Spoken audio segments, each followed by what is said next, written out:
In section 2.7, we start to learn about inverse functions. And generically, the idea is that if we have a function f, or f of x, that its inverse function will undo the actions of that function. For instance, if I had a function that added 5 to a number, well, the opposite operation of that would be subtracting 5. So that's a basic example, but it does speak to the general idea of how a function and an inverse are related to each other. Another relationship you'll see between a function and its inverse, and we'll see this when we solve to find the inverse function, is that if you have a function f of x and it has ordered pairs on its graph of x and y, well, those pairs get switched on the inverse function. And so you would see ordered pairs of y and x. And so one way we can look at this is that the domain of f, which we would associate with its x values, is going to become the range of the inverse function. And vice versa, the range of f, which we associate with the y values in the original function, now become the domain of the inverse function. So you can see that relationship here, right? The x values that we start off with here for the domain now become the range of the inverse function. The y values that were the range in the original function f of x now become the values of the domain of the inverse function. Because of this relationship of the swapping between x and y between a function and its inverse, when we use a function's equation to try to find its inverse, sometimes it's referred to as the switch and solve strategy. So fundamentally, we're going to switch the x and y values in the function equation, then solve for y, and then see whether that equation is a function itself. If we do get a function, then we have an inverse function. If we do not have a function, then we do not have an inverse. And finally, you can use the composition of the function, its inverse, and the composition of the inverse and its function at the very end to verify if you would like. Let's look at example 2 out of the textbook to see how this strategy works. So remember, step 1 is replace f of x with y. And then we'll employ that switch and solve strategy, right? Where I see y, I'll write x. And then where I see x, I'll write y. And now, of course, what I'm going to do is then I want to solve for my variable y. So we need to isolate the 7y term. We'll add 5 to each side. So we'll have x plus 5 equals 7y. And then, of course, to solve for y, we divide each side by 7. So here, y equals x plus 5 over 7. And this is a function, correct? For one x value, we get one y value. That is our definition of the function. And this would be your inverse function.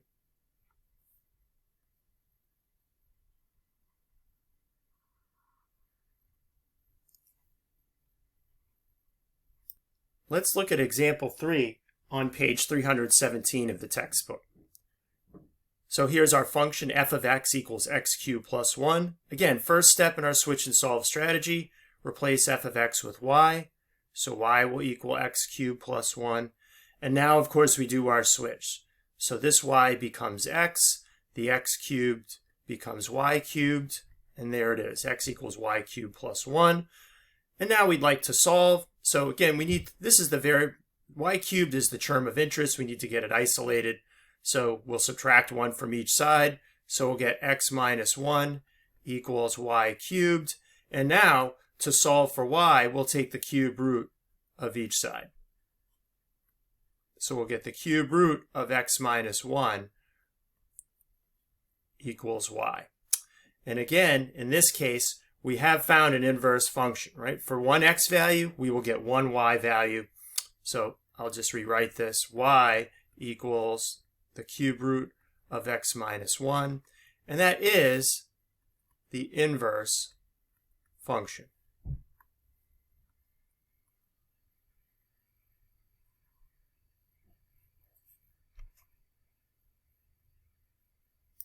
Let's look at example 4 on page 317.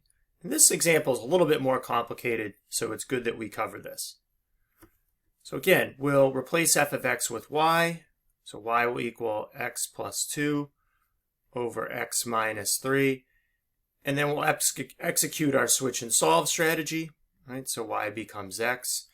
And this is going to equal y plus 2 over y minus 3. Now, because we have this rational expression with a fraction and a denominator, what we really want to do is multiply each side by y minus 3. So I'll have y minus 3 on this side, and then y minus 3 I'll multiply on the other side. That will clear the denominator here, and so we'll get this resulting expression.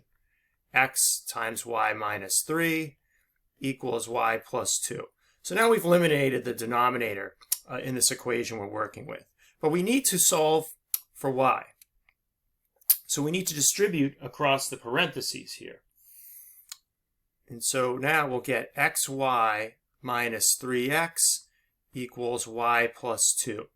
And we want to group the y terms on one side of the equation. So I will subtract y on each side and add 3x. So we'll have xy minus y equals 3x plus 2. Now we can factor out y here as a common factor. And so in this next step, we'll get y times x minus 1 equals 3x plus 2. And now this factor of x minus 1 is essentially like a variable coefficient. We'll divide each side by it so we can just get y on the left-hand side of the equation. And so now this is our final equation, right? These will cancel out. We will get 3x plus 2 over x minus 1. And again, when we look for one x value, we will get one y value. This is a function, and this would be the inverse.